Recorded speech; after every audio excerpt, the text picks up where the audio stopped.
Hi, it's Talk to Tasha, your power source for the helping professionals. Today I'm just going to cover a few nuggets for you new social workers out there who may have unpacked your bags and you want to have a conversation about how do you adjust to your new job. Two of the tips that I would recommend is after you get all unpacked, as I said before, you're going to be learning the culture of your agency. You want to probably connect with people who still have some passion. Some folks get burnt out, and that comes out when they're trying to groom you as a new social worker. So you can kind of always tell because as they're going around giving introductions in the office, you can see the crappy patties and burnt out Billies who's kind of going around being very negative. And that's just something that they're projecting out. It happens to us after a while, but you don't want to spend a lot of your time with those folks because it is contagious. In meeting with your new supervisor, what do? One of the things that I've always did when I had a new manager, a new supervisor, is asked them to describe to you what does the top performer look like in this agency? What does that look like? What do they do? Who are those people, or who is that individual? And then try to figure out a way to connect with them and have them be your mentor. Oftentimes, you're kind of put with a mentor who's just happen to be available, but they're not always the best. Some people are just natural born teachers in terms of training you. And then some are just kind of by default assigned to you. And so you get to see the ugliness of them trying to train you and juggle it. And simply, all of us are just not good trainers. Um, I have we all have our strengths and weaknesses, and then you have some that are just kind of thrown out there. And then you get the crust of it because you're kind of like going with the flow, trying to fit in.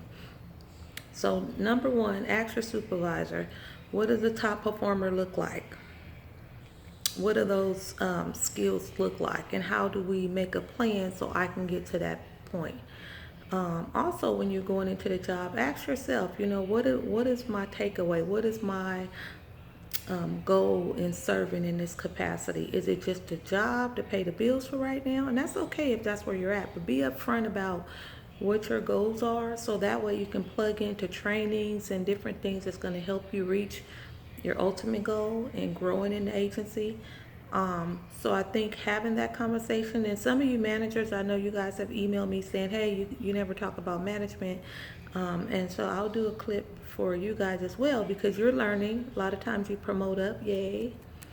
And so you're trying to juggle your new role and try to figure out how to put people in place to succeed. So you too also need, some nuggets to kind of consider to help you be the best that you can be. But I'm really spending time on the newbies because of the rate of high turnover and burnout.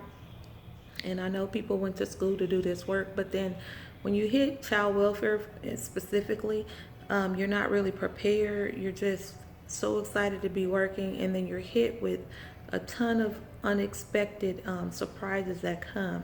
So that's why I wanted to encourage you guys to put in some parameters that's going to help you win. One of them, you absolutely need to know what does a top performer look like for that particular job that you have.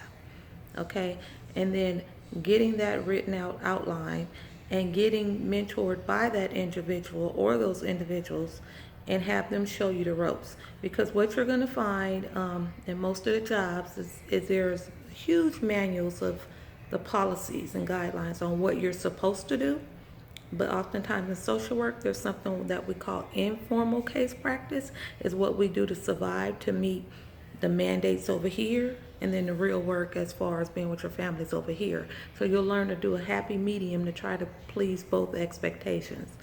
So that's why it's important to understand what's important for the agency, what the supervisor is looking for there.